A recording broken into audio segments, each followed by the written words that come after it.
Hola a todos, bienvenidos a un nuevo episodio de GEDENTOL. Como podéis ver hoy en un formato un poquito diferente, ¿verdad, Simón? Sí, como estáis viendo, estamos por videoconferencia con un compañero que está al otro lado del charco, concretamente en Boston, con Miguel Ortiz, al que queremos saludar antes de nada.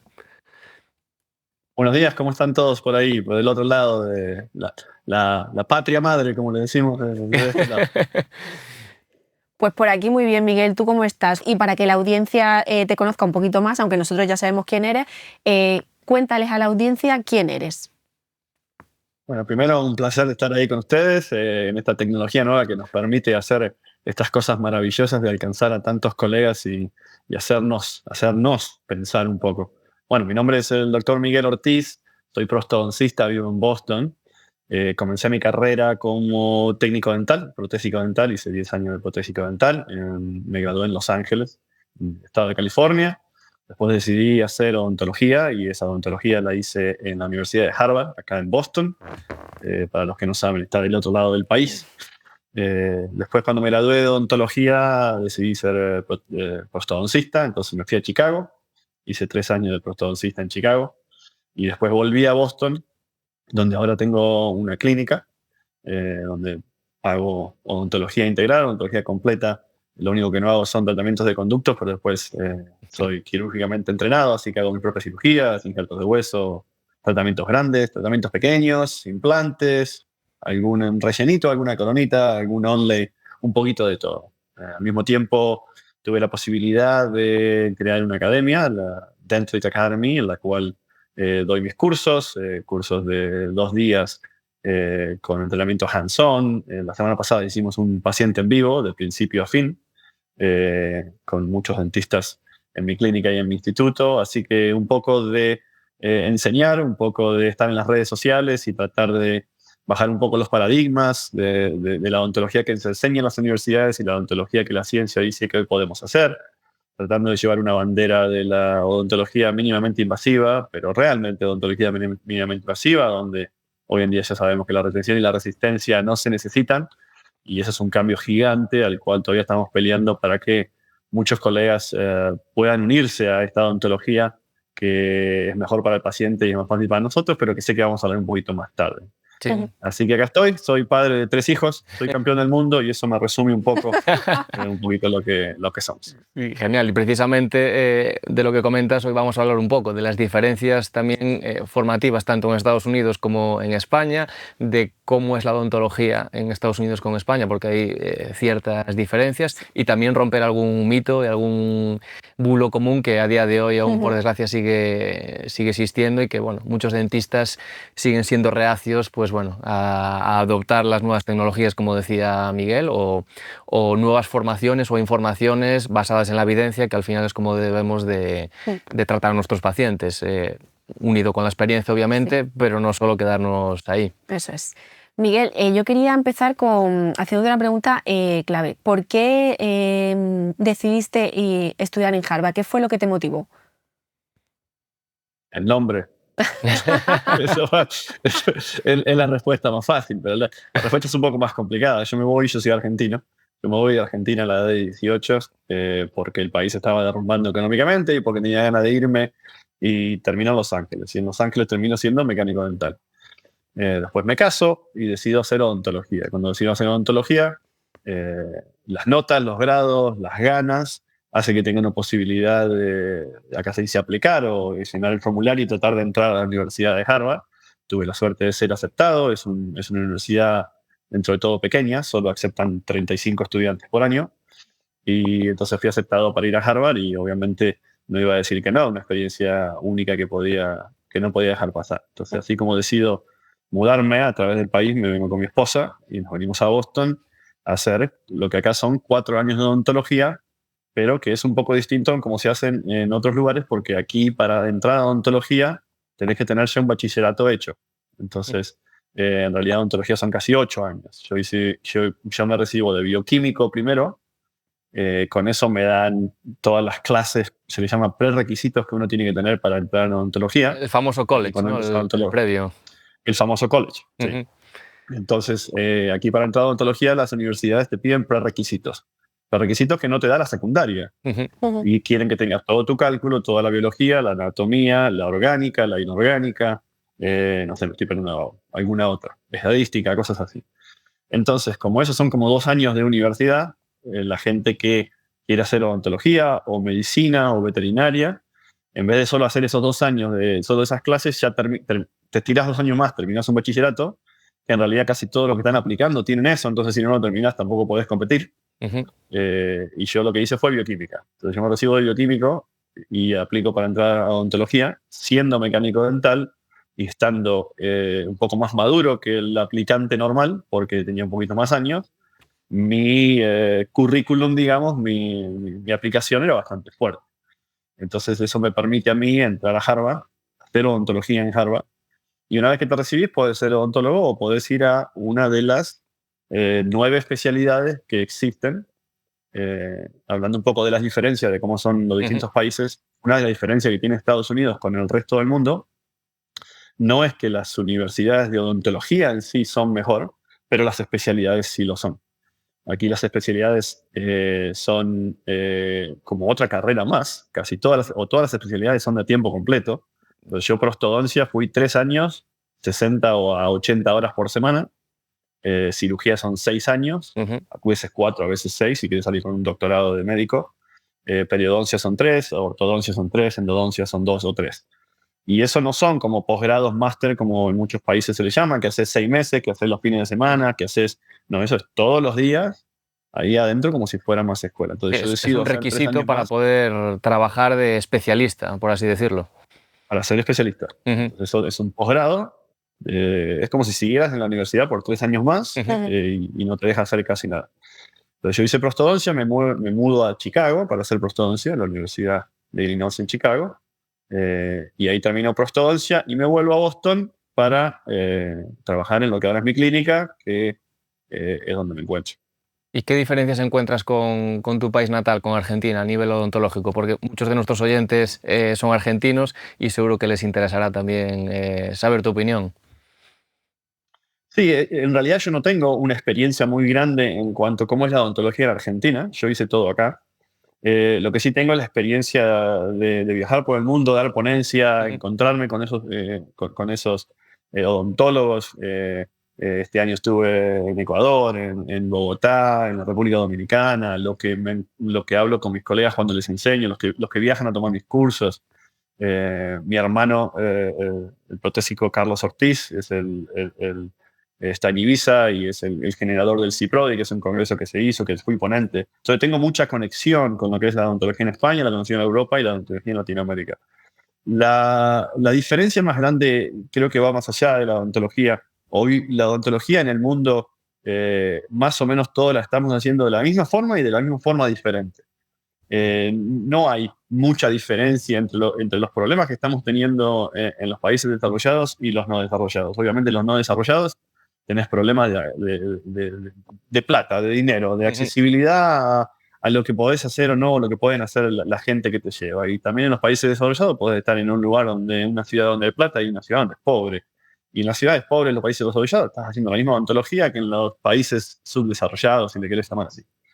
Entonces la diferencia no está en eso. Yo creo que lo que yo encontré, que por ahí es interesante de charlar, que siempre lo charlo con mi familia, con mis amigos, es cómo el americano ve la educación, norteamericano ve la educación con respecto a nuestros otros países. Yo tuve la posibilidad de hacer un año de facultad en bioquímica en la Universidad de La Plata, en Argentina. Es una universidad muy buena, universidad pública, y la diferencia es el concepto de qué se le pide al estudiante y qué tiene que dar el profesor. Yo lo que encontré cuando llegué a Estados Unidos, afuera de la odontología, cuando hice bioquímica, cuando hice otras cosas, es que aquí el profesor quiere que vos aprendas, en nuestros países también quiere que nosotros aprendamos. El profesor aquí le importa ser profesor, le gusta ser profesor, igual que lo hacen por amor casi todos, igual que en nuestros países.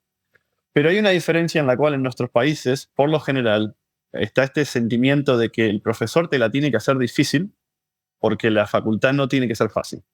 Y esa idea de que el profesor te la tiene que hacer difícil y que los exámenes tienen que ser súper difíciles y que ellos vienen, dan ponencia y que vos después te tenés que ir a matar para estudiar para un examen final, Eso acá no es tan así. Acá el profesor quiere que vos aprendas. Y el profesor no se siente más que tiene más valor porque su clase es la más difícil de todas las clases. Que eso lo vi mucho en mi país y lo sigo viendo cuando hablo con otros colegas de Latinoamérica y de Europa. Acá el profesor tiene muchísima más autocrítica que en nuestros países, pero muchísimo más autocrítica que en nuestros países. Entonces, si un profesor en Argentina, por ejemplo, te da un parcial o un final y allá con un 4 podés ir a la retoma o con un 7 pasás, sacar un 7 es casi imposible.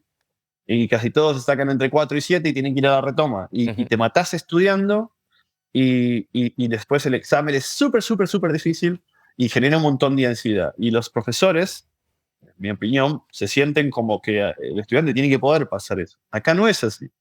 Acá es la clase, vale, el examen del midterm, el del medio, vale, y el profesor siempre se hace la autocrítica de que si le das un examen a 30 estudiantes y el promedio del resultado es bajo, el profesor viene y dice, ¿qué pasó? ¿Qué hice mal? ¿Por qué no entendieron? No, hasta te dicen, olvídense del examen, lo tomamos de vuelta, pero ¿qué pasó? ¿Qué estoy haciendo mal? Y eso lo vi tantas veces. Y me pareció tan maravilloso, la accesibilidad al profesor. El profesor no se hace como que es una autoridad con la cual vos no podés discutir. Entonces eso hace que la ansiedad baje, que el profesor sea más humilde, y que la idea no es pasar o no pasar el curso, la idea es que aprenda. Que aprenda, sí. Yo creo que O sea, más... hay una Sí, flexibilidad más grande. Vos lo podés criticar al profesor, vos podés tener una discusión con el profesor, no es una autoridad que hay esa separación como que le tenés miedo. Y eso me parece que hace un ambiente educativo mucho más favorable. Sí, yo creo que es... Bueno, yo también estudié casi 3 años en la NYU en Nueva York, ahora soy también profesor adjunto de la universidad, entonces, bueno, también tengo la experiencia de cómo es allí en comparación con España. Por ejemplo, allí lo que estás diciendo tú, Miguel, es mucho más competencial, de que te enseñan efectivamente a ser dentista, no a aprobar un examen. Es decir, aquí por lo general, bueno, hoy en día está cambiando ya, lo están haciendo un poco más práctico, pero lleva todo principalmente a lo práctico. Luego tú estudias por tu cuenta, pero estudias para ser capaz de aplicar el concepto práctico a tus pacientes. No estudias porque te vayan a poner un examen y tengas que aprobarlo sí o sí, sino lo estudias por ti, por saberlo. Aquí hasta hace poco, y en algunos sitios sigue siendo así, te ponían un examen y aprueba el que más memoria tenga, por así decirlo, casi. Porque es memorizarlo. O sea, puede ser alguien que sea un patán a la hora de realizar o tratar un paciente, pero que tenga un sobresaliente en el examen. Y viceversa. Alguien que a lo mejor no tenga esa capacidad de memoria o de estudiar esa cosa en concreto para escribir un examen, pero que luego sea un excelente profesional a nivel práctico. Entonces yo creo que ahí en Estados Unidos fomentan más el tema de formarte y que sepas directamente poder tratar un paciente en cuanto termines la carrera. Y de hecho, yo cuando hablaba con compañeros de allí que estaban estudiando la carrera, cuando yo estaba haciendo el posgrado, no se planteaban la idea de suspender un examen, ni de repetir un curso, que aquí la gente dice, bueno, repito un curso, ya lo recuperaré el año que viene, que no pasa nada. No, allí no. Por un lado, porque están pagando una pasta, porque el coste de la educación allí es carísimo, ese es uno de los principales inconvenientes, y nadie se puede permitir no aprobar. O sea, de hecho, las universidades ya, si no apruebas, es que ya no te cogen. O incluso si suspendes no sé cuántas veces, que ya no conozco ningún caso, incluso la universidad no te renueva. Es decir, no quiero tener a este alumno porque va a estar generando una mala reputación para mi universidad. Entonces, eso es otro concepto distinto. Y bueno, al final, pues yo creo que es la principal diferencia que encuentro personalmente en mi experiencia. Y en términos ya más de innovación, tecnología, ¿cómo veis las diferencias entre un país y otro? Por ejemplo, tú en el caso de España y tú, Miguel, en el caso de Estados Unidos, si a lo mejor Estados Unidos ya sabemos que es una potencia mundial, si a lo mejor nos llevan la delantera en ciertos aspectos, o aquí también tenemos una muy buena odontología. Sí, yo creo que a día de hoy España es uno de los países punteros en odontología. Estados Unidos también, pero bueno, ahora mismo, a día de hoy, de los principales investigadores del mundo son españoles. La tecnología a día de hoy, prácticamente en un mundo tan globalizado como tenemos, está prácticamente a la altura de cualquier país, y en las clínicas pues están los últimos avances, tanto aquí como lo que conozco en Estados Unidos. No sé, es tu opinión sobre ello, Miguel. Yo creo que depende de cómo lo miremos, ¿no? Si miramos a los 290 y tantos países del mundo, obviamente Sí. la Unión Europea, Norteamérica, Australia, Japón, y países que tengan dinero y que lo puedan aplicar a sus universidades, van a tener una capacidad de atraer mejores profesores y mejores tecnologías. Eh, yo creo que la diferencia que puede hacer la tecnología es mínima si no nos enfocamos en lo que se está enseñando. Entonces, puedes tener las mejores universidades en Estados Unidos y en España, pero si se sigue enseñando cosas que hoy no tendrían que enseñarse, a la larga la tecnología te deja muy Sí. poca diferencia. Y es más, te puede hasta ser mal utilizada. Yo creo que en cuanto a tecnología, obviamente las universidades son privadas, tienen dinero, las compañías vienen, quieren que los estudiantes que se gradúen usen su tecnología, entonces las compañías vienen, dejan sus equipos, ponen plata, todas las compañías grandes, no quiero tirar ningún nombre. Sí. Entonces eso es normal. Cuando quizás en Argentina, Perú, Paraguay, eso no pasa. Entonces obviamente la experiencia de un alumno en poder tener las nuevas tecnologías, vas a salir más acorde de lo que vos vas a poder usar después. También hay una discrepancia que vos podés tener en un país en el cual en la vida real no tenés la posibilidad de usar tecnologías y que la universidad la tenga tampoco te ayuda. Porque Claro. puedes aprender todo lo digital y después no podés hacerlo cuando salís en tu clínica, en la ciudad en la que estés. Yo creo que la idea de las tecnologías aplica un poco más a la calidad de educación, a la medicina en sí, que a la odontología.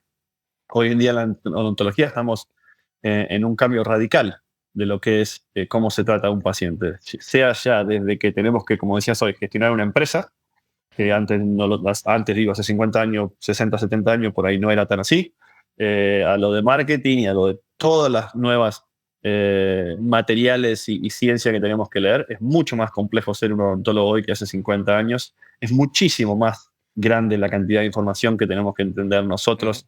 Hoy yo tengo 42 años, ponerle que el que tiene 65 y me dice, en mi tiempo, digo, sí, en tu tiempo había 4 materiales, había 2 materiales de impresión, había 5 laboratorios que hacían todo lo mismo y hacías estos 10 tratamientos. Yo hoy en día tengo que saber de finanzas, de adhesión, de implantología, de regeneración de hueso, de ortodoncia. Ahora tengo que ponerle el botox y los fillers y tengo que hablar de marketing y tengo que llevar un equipo y tengo que llevar un equipo con empleados que hoy son más complejos que llevar que antes y tengo que manejar un paciente que entra con información y que viene, como decimos en Argentina, con los humos ya medio levantados, Sí. que piensa que si vos hiciste algo mal que es tu culpa.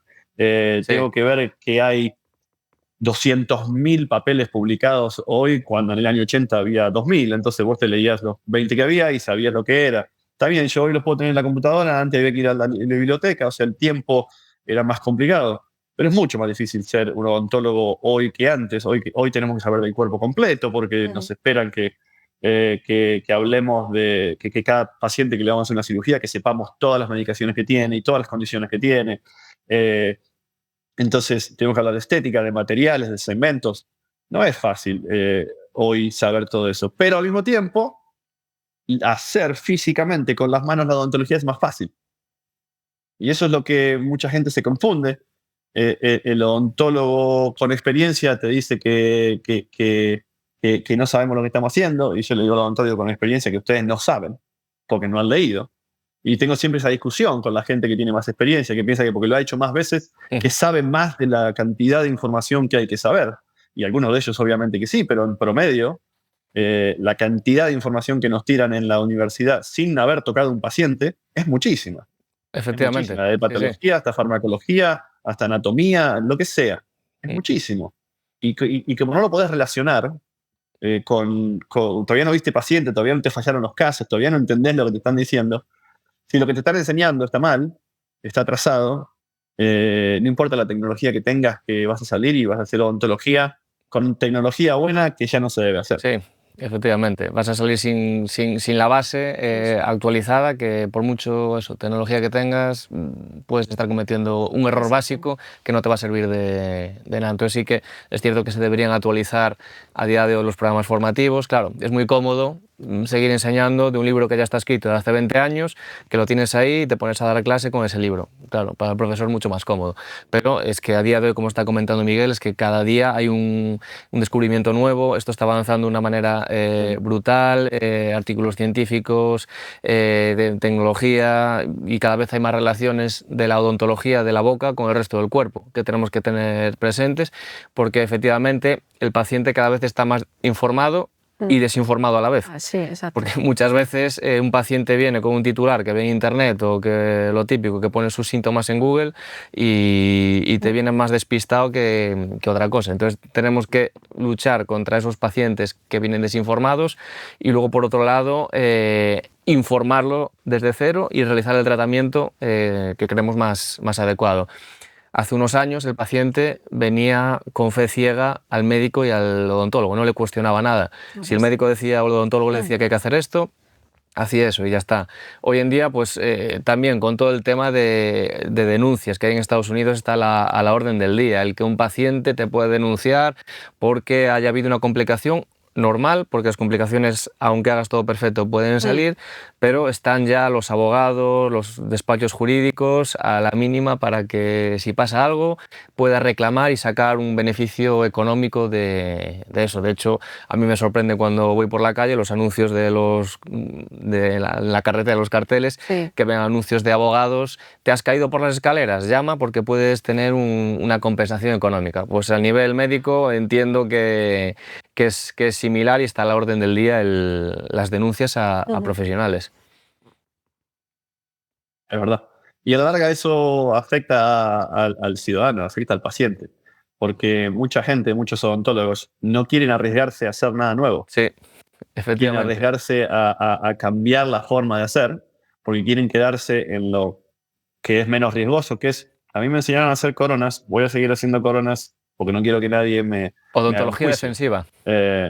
Entonces, Sí. eso afecta a todos. Se quedan en eso, lo que comentamos, yo creo que lo comentamos en algún episodio, que allí la odontología, bajo mi punto de vista, era más defensiva. Es decir, hay unas regulaciones que tú, como te salgas de aquí, te puedes buscar un problema, porque un paciente te puede denunciar. Lo que dice Miguel: no, yo solo hago coronas, aunque esté indicado hacer una incrustación con un material de no sé qué, no, yo solo hago esto, porque si me salgo de aquí me pueden denunciar, o puede haber algún problema, que lo puede haber igual.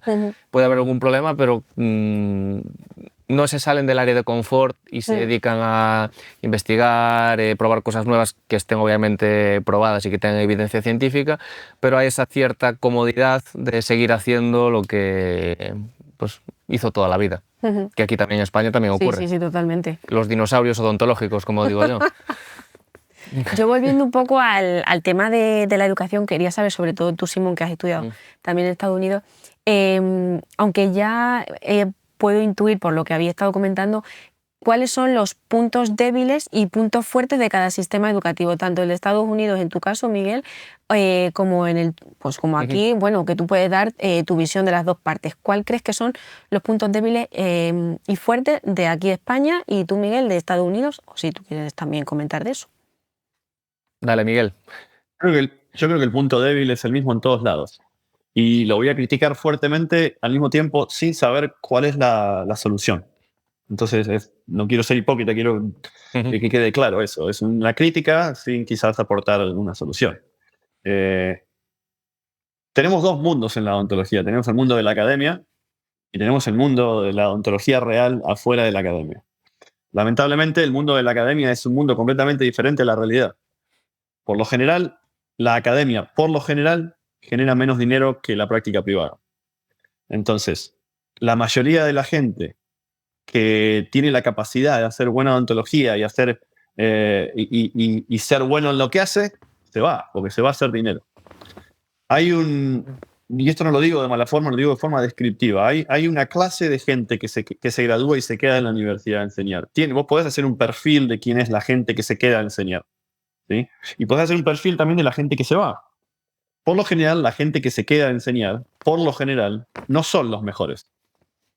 ¿Sí? No son, como quieras vos definirlo mejor. Puede ser los mejores como maestro, puede ser el que es la mejor persona como tutor, como mentor, como el alma que tengan, pero por lo general la práctica privada te da mucha más rodaje, te da mucho más realidad, te da mucho más que son tus pacientes, no los pacientes de la universidad, que tenés mucho más tratamientos para hacer, que tenés mucho más problemas. Entonces, el que se queda para estudiar en la universidad, por lo general, es alguien que clínicamente no es tan bueno como muchos de los que se van.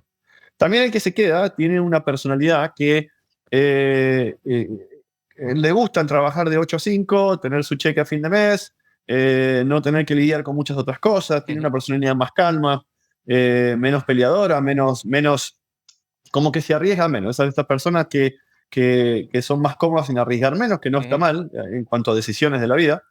Entonces ya hay una separación en quién te está enseñando y cómo son las cosas afuera. Esa persona que se queda en una burbuja académica que va regida desde el decano para abajo, cuáles son los requisitos de manejarte, de quién es el que dicta cuál es el programa y la currícula, y si quieres hacer un currícula, y los comités y las reuniones y todo eso. Y encima, después, muchos de esos se les obliga que tienen que escribir papeles y que tienen que publicar y que tienen que hacer todas estas cosas.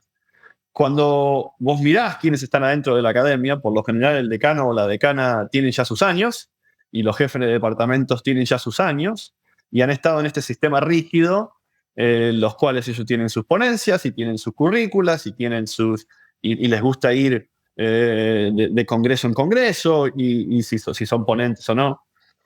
Y lo que pasa es que termina siendo un sistema muy rígido, de arriba hacia abajo. El de más arriba tiende a ser más viejo, el de más arriba tiende a haber llegado a esa posición porque en su momento sabía mucho y era bueno, y después como que se acomoda, se achancha, como decimos en Argentina, y queda ahí con su visión de lo que hace 20 años era, y con esta rigidez de que si ellos, en su departamento, de su universidad, deciden hacer algo completamente diferente, van a sentir la presión de las otras universidades, de los otros colegas, que le están diciendo, usted está loco, usted no está ese.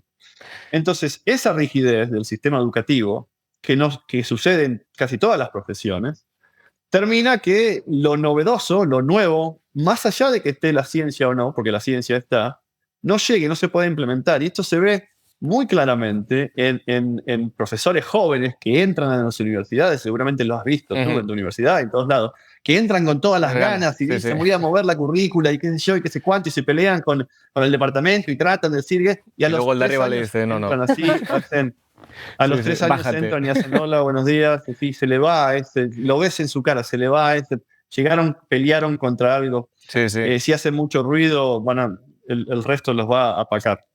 Y entonces, ese problema es el que genera que la universidad, hasta las más top, estén adentro de un microclima de que no se puede cambiar, de que lo nuevo no llega, y que le estamos enseñando a los estudiantes algo que ya está con el cambio, con el rate of change, con la velocidad de cambio de hoy en día, están 20, 25 años atrás. Entonces lo que está sucediendo hoy, y eso no pasó antes, lo que está sucediendo hoy es que todos los estudiantes que se están graduando, un 80 o un 90% de lo que están aprendiendo está mal. Y van a tener que salir y reaprender todo a un costo muy alto de tiempo y dinero, y también a un costo muy alto de disonancia cognitiva, porque vos salís y decís, bueno, soy odontólogo, me enseñaron esto, y sale Miguel y dice, pero mirá que la retención y la resistencia ya no se usa. Me dice, pero ¿cómo? Si a mí me enseñaron a cortar el diente así. Le digo, sí, pero está mal. No es la realidad. Pero vos sos un revolucionario. No soy un revolucionario, acá está la ciencia. Es que ellos están atrasados y que hay razones por las cuales están atrasados y cosas así. Y van contra el paciente, creo además. Que eso, y el paciente. Y yo creo que eso pasa en todos lados. Sí, en España yo creo que pasa lo mismo. Y bueno, por la parte buena que veo aquí en España es que bueno, el sistema de educación es público, entonces cualquiera puede acceder a una educación de cualquier tipo. Si quieres ser odontólogo en España tienes las posibilidades para poder serlo, becas y demás. En Estados Unidos, en cambio, es una inversión muy grande. Hablamos de $500,000 para arriba el estudiar la carrera. Claro, luego, sí, pero eso no es un problema de acceso, ¿eh? No. No te creas que es un problema de acceso. Acá el que quiere ser odontólogo puede ser odontólogo. Te vas a tener que endeudar. Claro. Pero no quiero que se crea que es un problema de acceso. Que el sistema financiero no estoy defendiendo a la universidad privada versus la pública. Estoy haciendo Sí. Una aclaración que mucha gente piensa que porque ser pública tenés acceso. No, acá, para entrar, y bueno, tenés que tener buenas notas. Sí, no, y claro. Si tenés buenas notas en lo que hiciste antes, que era el secundario y el prerequisito, vas a entrar. Y si entras, el gobierno te va a dar becas, no becas, te va a dar préstamos. Préstamos, efectivamente. Para vos pagar. Y vas a salir con una deuda muy grande, de casi $500,000. Sí. Y esa deuda muy grande es pagable. Es pagable porque al salir tienes trabajo. No es como aquí, que a lo mejor... claro, aquí para empezar un banco, si eres estudiante y pides $500,000, ya te dicen no. ni de broma. Allí sí, porque el sistema está montado y saben que un dentista cuando termine la carrera va a ser capaz de poder devolver ese crédito en 3, 4, 5, 6 años. No 5 o 6 años, quizás unos 20, pero lo podés pagar. Sí. El precio se le pasa al consumidor. La odontología en Estados Unidos es la odontología más cara que hay. Sí, que eso es otra cosa que te quería preguntar, porque mucha gente nos dice, no, es que en Estados Unidos los dentistas son millonarios, ganan mucho. Los precios comparados con España, que eso es una pregunta que me hace mucha gente, y quería preguntarte, pues por ejemplo, un tratamiento de un implante con una corona, un tratamiento normal, ¿cuánto cuesta en Estados Unidos? La pregunta es irrelevante, te la voy a contestar, pero la pregunta es irrelevante. La pregunta es cuál es la calidad de vida que tiene un odontólogo promedio en Estados Unidos. Es la segunda parte. Comparado con la calidad de vida que tiene un odontólogo promedio en España. Entonces, un odontólogo promedio en Estados Unidos y en Canadá tiene más o menos la misma calidad de vida que un odontólogo en Europa. Y la calidad de vida es la mejor forma de compararlo, porque los números son irrelevantes. El coste de la vida, claro, decir, obviamente influye. Yo te puedo decir cuánto gano hoy. Y te digo, yo gano X. Y vos me decís, Miguel, pero eso es 10 veces más de lo que gano yo en España. Y el euro y el dólar están más o menos lo mismo. Sí. Digo, sí, pero yo tengo 3 hijos. Y cuando mi hijo tenga 17, yo le tengo que pagar $100,000 por año de universidad al primero, y después al segundo, y después al tercero. Y tengo unos gastos, lo que yo le pago a mis empleados, que es mucho más grande de lo que... A la larga, lo que es mejor hacer es comparar calidad de vida. Y la calidad de vida de un odontólogo promedio acá es más o menos la misma que una calidad de vida de un odontólogo promedio en Europa. La cantidad de horas que trabaja un odontólogo acá es más o menos lo mismo que lo que trabaja un odontólogo en Europa. La misma negatividad y positividad que tengan es lo mismo. Sí. Y acá tenés después odontólogos que pueden hacer mucho dinero, porque tiene muchas clínicas, porque cobra igual mucho que aquí. lo que quiera. Sí. Y yo he visto en España odontólogos con mucho dinero. Sí. Y voy a México y veo odontólogos en su lugar con mucho dinero. Y voy a Argentina y veo odontólogos con mucho dinero. Entonces, yo creo que a la larga los números son medios irrelevantes. Te lo contesto ahora la pregunta para no decir como que estoy dando vueltas la pregunta. Depende de dónde estés. Si estás en Nueva York, Los Ángeles o Boston, que son como Madrid y Londres, el costo de vida es más alto, mi clínica me cuesta más. Entonces un implante puede costar entre $1,000 y $2,500 y la corona puede costar entre $1,000 y $2,500. Y vos decís, pero eso es un montón de plata. Sí, pero la calidad de vida que termino teniendo es más o menos la misma que el dentista de Madrid, que puede cobrar 300 o 500 por un implante y 300 o 500 por una corona. A la larga, ¿qué puede ese dentista darse gusto con el dinero que tiene? Y yo voy y veo, bueno, manejamos más o menos el mismo auto, vas a tener una casa en algún momento, te vas de vacaciones. Sí. Es una profesión linda en ese sentido, comparado con toda la otra gente que trabaja con trabajos mucho más duros y con mucha menos remuneración, no sé, construcción, por ejemplo, o servicios.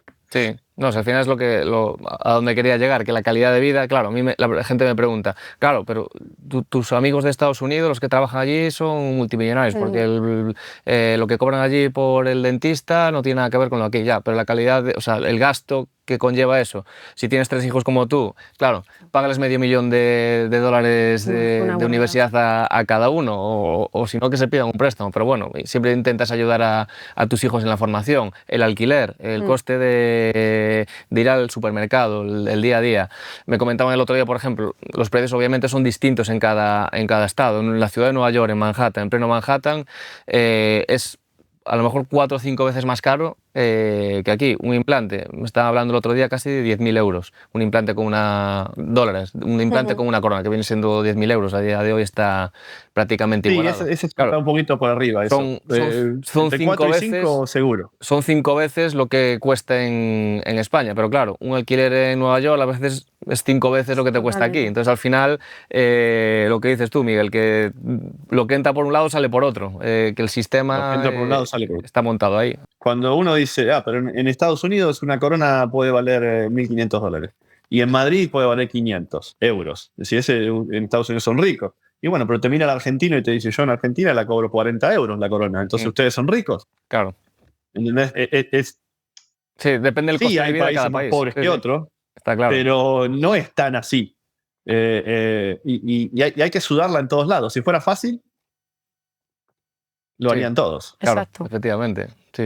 No, pero bueno, que sí, que lo que comentaba Patrick, esto da para hablar. Da para mucho. Porque a nivel cultural, a nivel social, a nivel, bueno, hay muchísimas diferencias, pero la base, muchas de las cosas que hemos hablado a nivel general de la profesión son muy similares. El tema de la formación, el tema de cómo están las universidades, el tema de que la gente no quiere formarse, no quiere, bueno, gente sí que quiere formarse, pero hay cierto sector que son inmovilistas, que no quieren avanzar y mejorar en su profesión. Sí que es cierto que, bueno, es importante también dedicarle un espacio a motivar a la gente. Ya sé que tú, Miguel, también divulgas en redes sociales y estás bastante activo y eres crítico en muchas de las cosas y es importante también eso, decir las cosas claras, que muchas veces por miedo a lo que van a pensar otros compañeros, otros profesionales del sector, nos callamos, pero bueno, que hay que decir también las cosas que... No es solo miedo, ¿eh? No es solo miedo, es un mundo, el mundo del ponente, el mundo del que da cursos, el mundo del académico, es un mundo sucio. Sí. Es un mundo en el que van a los codazos. De lástima, porque a la larga son un manojo de 100 ponentes que se creen que dominan el mundo y en realidad no lo hacen.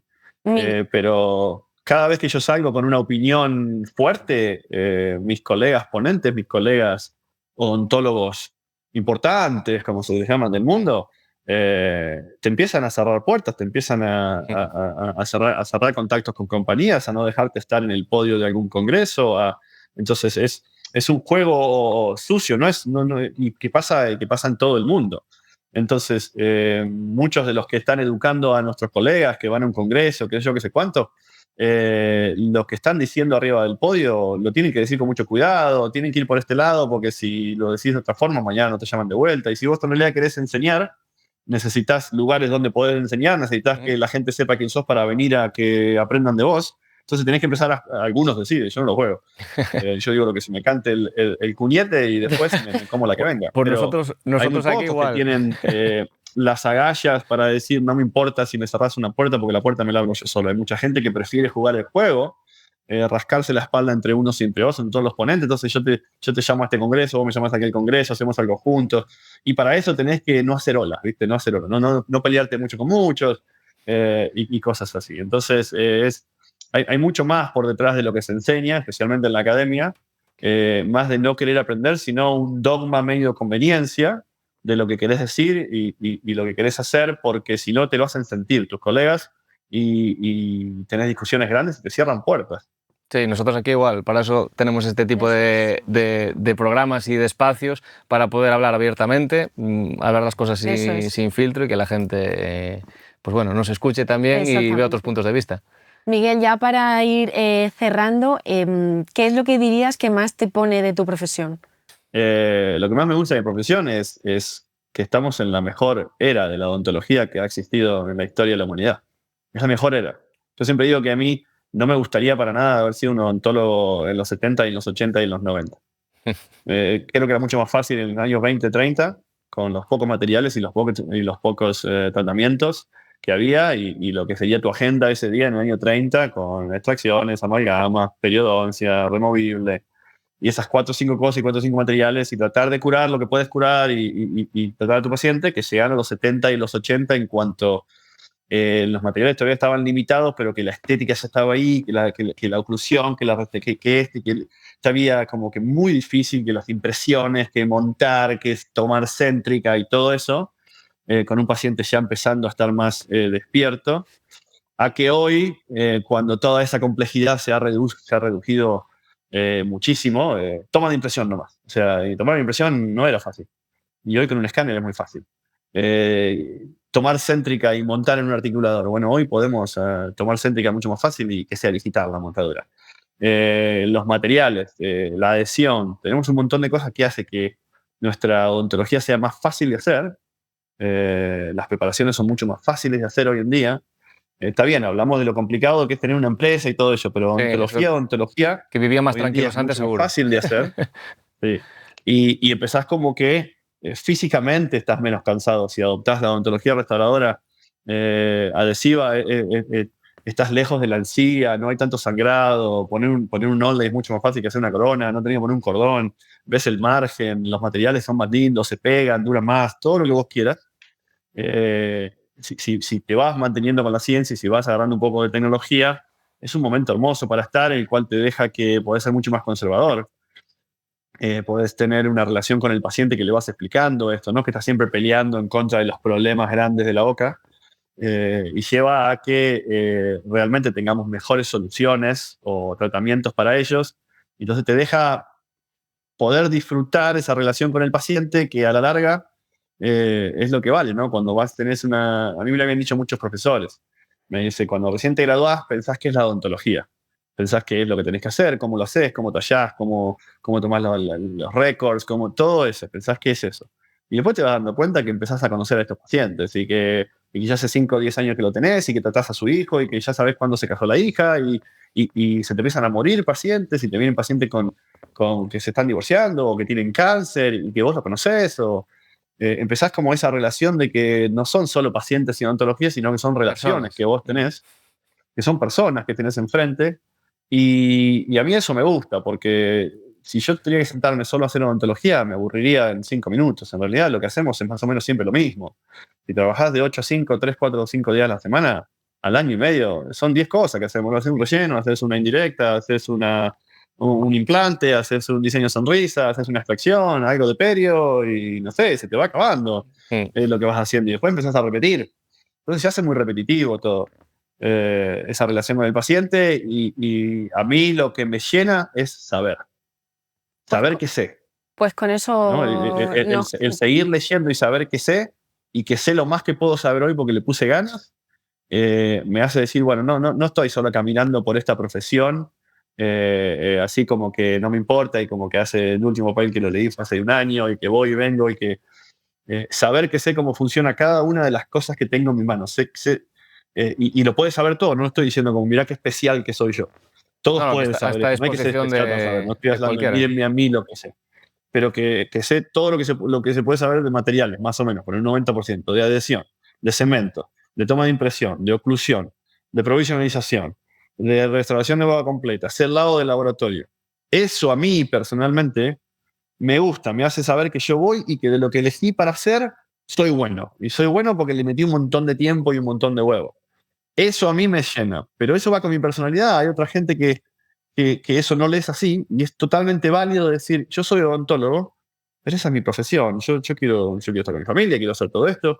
Mi profesión es de 8 a 5, un poquito más o menos bien, y no me voy a matar por saber todo. Y mientras la odontología que hagas sea buena, no está mal esa forma más tranquila de ver tu profesión, de no ser tan fanático de saber todo y leerte todo. Mientras la odontología que hagas O sea sea, buena, sí, buena no, y eso va en la personalidad y reciente. va en la personalidad también de cada uno. Y La también posibilidad de quería cada uno.